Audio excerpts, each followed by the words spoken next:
If I had my way, everything would be so nice. This world would be like Paris. No, it would be a paradise. No one would ever have to say, I'm gonna get my wish someday. All one would have to do is say, this is my order, if you may. Welcome to another episode of the program called The School Without Walls. I am the host and founder. My name is Anthony O. Hobbs. The date is January the 23rd, 2013. My guest today is Mr. Ron E. Jefferson. Mr. Jefferson has had a very unique life, and he has a lot to say, especially to young people. Yes. But before we get into his life and his story, I want us to take a moment and remember January 21, Monday, was national recognition of a very important American, the Reverend Dr. Martin Luther King. And I have a poem that I've penned that I want to share with you. The title is, We Are the Keepers of Our History. This poem, We Are the Keepers of Our History, was written as a prelude to the month of February, which is the month set aside nationally to emphasize the need to study African American history. It is also to induce thinking and to give attention to the life and work of the Reverend Dr. Martin Luther King. This poem was written with the intent to show whose responsibility it is to record one's history. The essence of the poem lies in the fact that the pathway to self-realization is knowing one's history. As Americans, and especially African Americans, we are much too impoverished in this discipline. Now the poem, We Are the Keepers of Our History. So, it is our history, if our history is to be recorded, this we must know. Write what you do as you go. It was I, he, or she who made the high score. My father, brother, or sister designed such a magnificent door. Keep clippings of news articles of that which happened before. Talk with your elders concerning their experiences and record that which is central to your history's core. Please understand that history is simply that which happened today, yesterday, and as time passes, it will become that which happened years ago. Yes, we are the keepers of our history. The legacy we must ascertain. This fact is of the utmost importance. Thus, in our mind, we should always entertain. To expect others to willingly write your history is wishing in vain. To wait for others to do what you should do is sacrilegious. Yes, it's downright profane. On this note, I wish to emphasize the importance of us remembering the life and work of the Reverend Dr. Martin Luther King. The study of his life will do more than give us the work of a great man. When we seriously look at his life, it will elevate us to a higher plane. The position he took was directly going against the grain, at least once a year. All the world should pause for at least a moment to feel his agony and his pain, and pray for those who regret that his work has gained national fame. We should concentrate on what he stood for. Why, it was just and quite humane. Martin's was not a racist campaign. His work and life served as a light to the entire human domain. It was he who ignited the spark to break the evil, unfair, unjust segregation chain. Yes, Dr. Martin Luther King was a great soul. His work and philosophy we must retain. However, let us not forget, we are the keepers of our history, is the central thought, and this is most germane. I hope that this poem entertains you, but most importantly, I hope that the message is received by the reader. We are the keepers of our history. Thus ends the poem. Now, back to my guest, Mr. Ron Jefferson. I'm sure that you were too young to remember the actual work or witness the actual work of Dr. King, weren't you? Yes, I was But you heard about it. Yes, I was a very young child. I could barely make out some of the news broadcasts. I can vaguely recall Reverend Dr. Martin Luther King's name. And I knew there was a tragedy. I understood that there was reports of his death. I had no idea of the racial significance. What he was doing, anything like that. I can recall seeing him doing marches. I wasn't quite sure what those marches was about. But I'm happy to say that that memory stayed with me. It was such a profound time that it stayed with me, that as I grew older, I continued to go back to that day and try to fill in those question marks as a young child that I had no idea. That's wonderful. And I'm happy to say that even to this very day, I just checked out a book from Pine Bluff Library that was written by Dr. Eric Dyson. I see. About the life of Martin Luther King, about his practical life, not how we have placed him on such a pedestal and made him inhumane, but gave us a full view of who he was. And even though he is not with us, I can say his spirit and his commitment has still motivated me and still mentors me today. He was an awesome man, one of my favorite role models. Amen to that. Okay, well, I appreciate the comments you made here, and now let's get back to the nature of this program is to try to say something or do something to help a young African American stay out of jail, early grade. And I understand you've had a life experience that you could really share with the people, right? Yes, we have sir. about 2 minutes on this side of the break, so you may begin wherever you wish to. First of all, before we get into my life, Dr. Hobbs, I would like to thank God for this wonderful, vibrant life that I'm living. And I also like to just thank you for having me here. I appreciate you. Once I relocated back home to Pine Bluff, I understood that you were one of the benchmarks of Pine Bluff, that you have stayed the course and maintained integrity and set yourself up as a role model, sir. So I'd just like to commend you for being the person that you are. Well, God bless you. I believe that's, Randy, is not about, we can break on that, and we'll come back in just a few minutes and continue. Hey, you going out like that? Yeah, why? Well, what would the neighbors think? I see you! Come look at Mr. Feather. Look what I have. Mr. Bird, remember? Bark, bark, bark. We're just playing. We're just playing on trying to get you out of here. Even still. You don't have to be perfect to be a perfect parent. There are thousands of teens in foster care who don't need perfection. They need you. Now it's time for This Week in Bad Stats. Bad stats? Horrible stats. Here goes. 260. That's how many runs were walked in with the bases loaded last season. Wow, very good. Here's a tough one, though. 3 and 4. No idea. That's the number of kids who witness bullying. 3 out of 4. Not a good stat. No, it's not, but that can change. Kids want to help, but they don't know how. You can visit stopbullying.gov and give them the tools they need to help prevent bullying. There are plenty of safe ways kids can help at stopbullying.gov.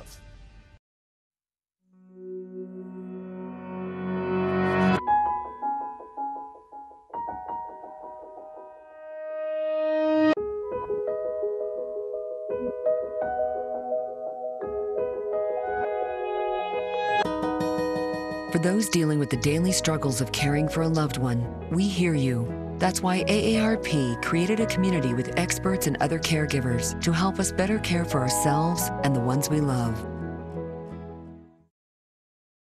Are you getting this, honey? Oh, prime time. We are rolling. All right, Mama's gonna bring it home. Mama's gonna bring it home. Okay.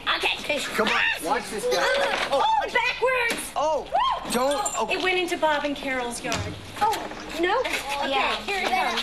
Oh, Mom! Challenge your kids to be active and eat healthy. All right, Let's see what you can do. Let's go. They might surprise you. Let's go. Search We Can for more ideas on how you and your kids can get healthy together. Those of you who just joined us, I'm Anthony O. Hobbs. It's not Anthony, it's A-N-T-O-N-Y. Anthony O. Hobbs, host and founder of this educational program called The School Without Walls.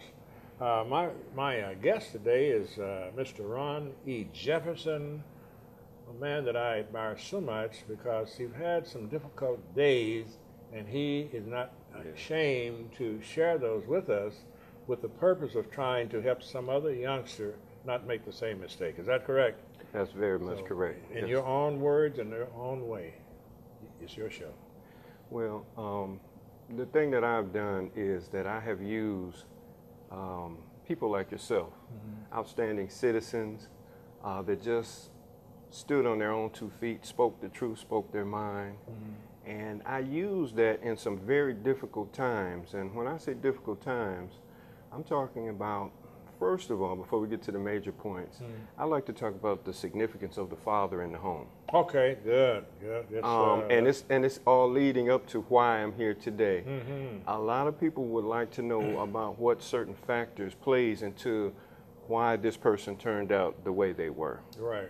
And one of the things that I really believe led me to make some really bad decisions in my life was not having a father in the home. I just didn't have that friend. I didn't have that mentor. I didn't have that strong shoulder. Father image neither. I didn't have that father image and that strong shoulder to lead me, to guide me, to educate me, to correct me, to discipline and chastise me when I needed it. God bless mothers, but you know, a father is irreplaceable. Oh, yes. Especially in the life of a young man. Definitely. Mothers can only go so far. Also, too, I'd like to mention that, unfortunately, I was a victim of physical abuse by a family member. I have a brother, God bless him, we've made our peace now, but as a child, he physically abused me. I was a happy baby, but the next emotion that took over my life was fear. Fear for my own safety, and just fear of physical attack and abuse. But he would beat you? Well, he would put his hands on me. I wouldn't get an outright beating, but there was the fear of beating. That put fear in you too early. Well, it has affected me as an adult. I'm not fearful at night now, but as a child, I slept with one eye and one ear open. I see. Because I was so afraid, and I'm a light sleeper to this day. And the other thing that I believe really had significance on my life is that, you know, being a single-parent mom, my mother, she did the best she could to raise us properly. She took us to church, but she didn't protect me from this brother of mine that I told her was causing me terror and fear and physical harm. And Dr. Hobbs, that led me to feel like my own family don't love me. You need love. A child needs that. That's where love begins, right in the home. And for me not to have a father, to have suffered physical abuse, and to feel like my own family don't love me, it created within me a great wall of distrust for everyone. Yeah. And the reason I'm here today is I believe those elements played a part in contributing to me to one day become a person that's addicted and obsessed with drug addiction, with drug use. Once I tried my first marijuana joint as a senior in high school, it instantly relieved me of all anxiety. It almost was like I had selective memory where all the bad things in my life no longer existed. And I just rolled this. In other words, you had some love for a minute. I felt like it was the best next thing if it wasn't real love. Because it just relieved me of such bad feelings. I had low self-esteem that I covered up with made-up self-esteem. And it seems like when I hit that marijuana joint for the first time, I didn't have to do so much on my own. Gotcha. Now there was something that I find, we call it in my support group fellowship, the magic formula. The magic formula. Yeah, I found something now that can help me deal with this cold, cruel world that I'm living in. Unfortunately, although it was a fake, but you felt that it was for real, right? Unfortunately, the thing about when you get high is that you never want to leave that feeling. You never want to let go of Don't want to embrace. get off that mountain. Don't want to get off the mountain. Don't want to go back to the valley where the common people are. I want to stay up here in this imaginary place where it takes more of that dope. Well, it wasn't even dope. At that time, I had become a chronic marijuana user. And it's so ironic because before then, I was an athlete, I was health conscious, no cigarettes, no beer drinking. You know, I had buddies growing up, and they were all into the party lifestyle and doing a lot of different things. And I said, no, I think better of myself. Although I was hurting inside, I was still trying to hold on to some morals and some values about myself, my mind, my physical health, and my spiritual life. Believe it or not, at the age of 15, my mom introduced me to church, to God. Although she was a little heavy-handed with it and I rebelled against it, I still felt that there was a spiritual part of me that needed to be embraced, that needed to be nurtured. And I think that's the reason a lot of people that are addicted to drugs are trying to fill a spiritual void, because we're three-part people. We're physical, we're mental, and we're spiritual. That's so true. And it's that spiritual part that if we don't indulge in spiritual nurturing, there'll be a void there. Oh, definitely. And that's a serious void. Yes, it is. The power is in the spirit. Yes, right? Very much so. Okay. We have 2 minutes on this side of the break. What else you want to say about your life and how you might help some youngster? Well, what I would like to say to help some youngster is that there is always more to this life and the world that we live in than what we may think. Being a young person, our ability to grasp this great big world that we're in, this is your camera, right? Is very limited. Thank you. And we need to just hold on and believe that there's somebody out there that we can reach, even if we don't feel that way. Because there were people there that I could have reached out to, but my emotions kind of imprisoned me. And that's one of the things I like to touch on about how our emotions and our mental state plays a part in a person that can eventually become a drug user. We have 1 minute on this side of the break. 1 minute. Go right ahead. We have 1 minute. Well, I found that my emotions can very much contaminate my thinking into believing that the world is such a hostile place that I need to defend myself, and I found myself overprotecting. But I also found that my thinking can also stir my emotions. So if I don't have a healthy balance in there, then I'm trapped between my thinking and my emotions, and I have nowhere to go. That's where my spiritual mind comes in and provides me with balance. That's excellent. I've thought of a scripture that as a man thinketh in his heart, so is he. So the thinking is central to the spirit, isn't it? Very much so. You got to let the spirit in. It's there knocking, wanting to come in at any time, but you got to let it in. Is that right? Yes, sir. Absolutely. Let us stop on that note, and we'll be back in just a few minutes for the final segment of this program, School Without Walls. Hey, listen up. We have a challenge. A big challenge. Many African Americans fighting diseases like leukemia, lymphoma, and sickle cell anemia can't find marrow donors. We need more African Americans to step up. Step up. You could be the one to save a life. You can be the match. Take the first step at bethematch.org. Step your game up.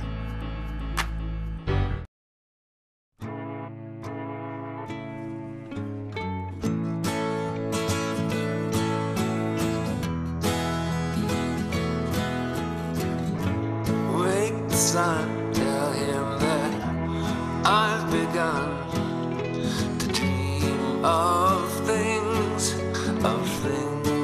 to come, and tell the trees not to look for me. I'm going to find some peace of mind. Wake the sun. Wake the sun, wake the sun, wake the sun.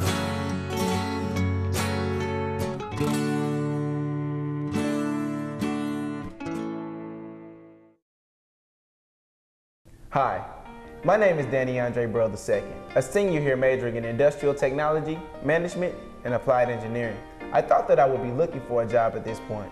But thanks to my mentor, Dr. Charles Colin, and Career Services, I was able to obtain a position as an industrial engineer upon graduation. Danny worked hard in class from the beginning, obtaining 3 internships while on campus. UAPB can help prepare students like Danny for those same opportunities. UAPB prepared me. Those who've just joined us, I am Antonio Hobbs, host of this television program, The School Without Walls. My guest is Mr. Ron E. Jefferson. You know, Mr. Jefferson, I saw a DVD that you made. Yes, sir. It was quite entertaining, and it had a good moral to that. Could you tell us a little bit about that in this final segment? Yes, sir. All right. What I like to do as being a person that has gotten involved with drug addiction, I've been freed from drug addiction. That was an 8-year struggle in and out of rehabs. It took me 8 years before I finally got to a point of surrender. Once I came out, I had this opportunity in the fellowship. We call it having lived 2 lives in 1 lifetime. I have great sense of gratitude and humility. One of the things that we do in community service and our way of giving back, because you know the addicted person is such a taker, so self-centered, we're relieved from that obsession by giving back. We keep what we have by giving it away is one of our comments. That's amazing. And what I do is I bring the mountain to Muhammad. Whenever I share a message, I go to the prisons, I go to the community centers, I go to the churches, I share my message. But you know, as a young child, I got a chance to dance on stage with Bozo the Clown. And I haven't been the same since. And what I do is I take characters. I take someone that is a homeless person, someone that is maybe a drug addicted person like I was. And I'll come out to the audience and I'll play this person. And they don't even know what's going on, but what the beautiful part about that is that I have everyone's attention. And I'll share his story, which actually was my story. And I'll play this part of a homeless person just to capture their attention and let them know that, hey, I did not intend to become a drug addict. There were decisions that were involved with that. My childhood, a very unhappy marriage. I reached a point of depression that I finally couldn't take it anymore. There was a 9-year gap between the time I stopped smoking marijuana and the time I picked up crack cocaine and alcohol. A 9-year gap. See, we've learned that this disease is terminal and is very patient. And it didn't take long for me to go back into my habit of smoking marijuana, and then I was offered crack cocaine. And the part about drug addiction is I went into drug addiction with an ignorant and an arrogance. Ignorant because I didn't know the power of drugs. Arrogance because I thought only weak-minded people were addicted to drugs. I said, I'm a strong-minded person. I can try this. I can play with fire and not get burned.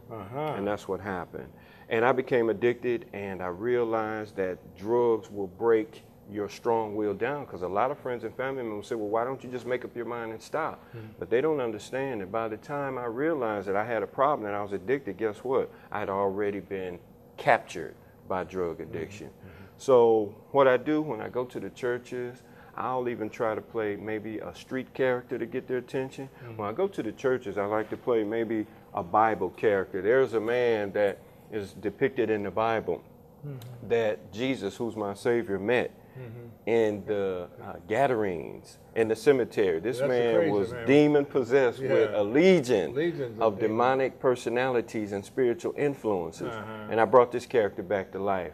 And you should have seen their eyes when I walked out, shaking chains and growling. Is that on any of your films, DVD? That is on the last DVD that I gave you. Yes, sir. And I do that because I distribute it out. I have a personality that I enjoy playing these characters, and it makes these characters have more of a voice. Definitely.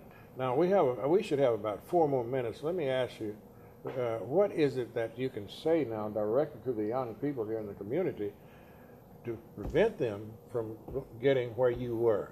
You're telling a story, yes, sir. But can you say some things that would prevent them? I'm sure you conclude with that in your presentation, do you not? Absolutely. And we're going to run out in a few minutes, so I'd like you to use that camera and talk directly to the young people here in the community.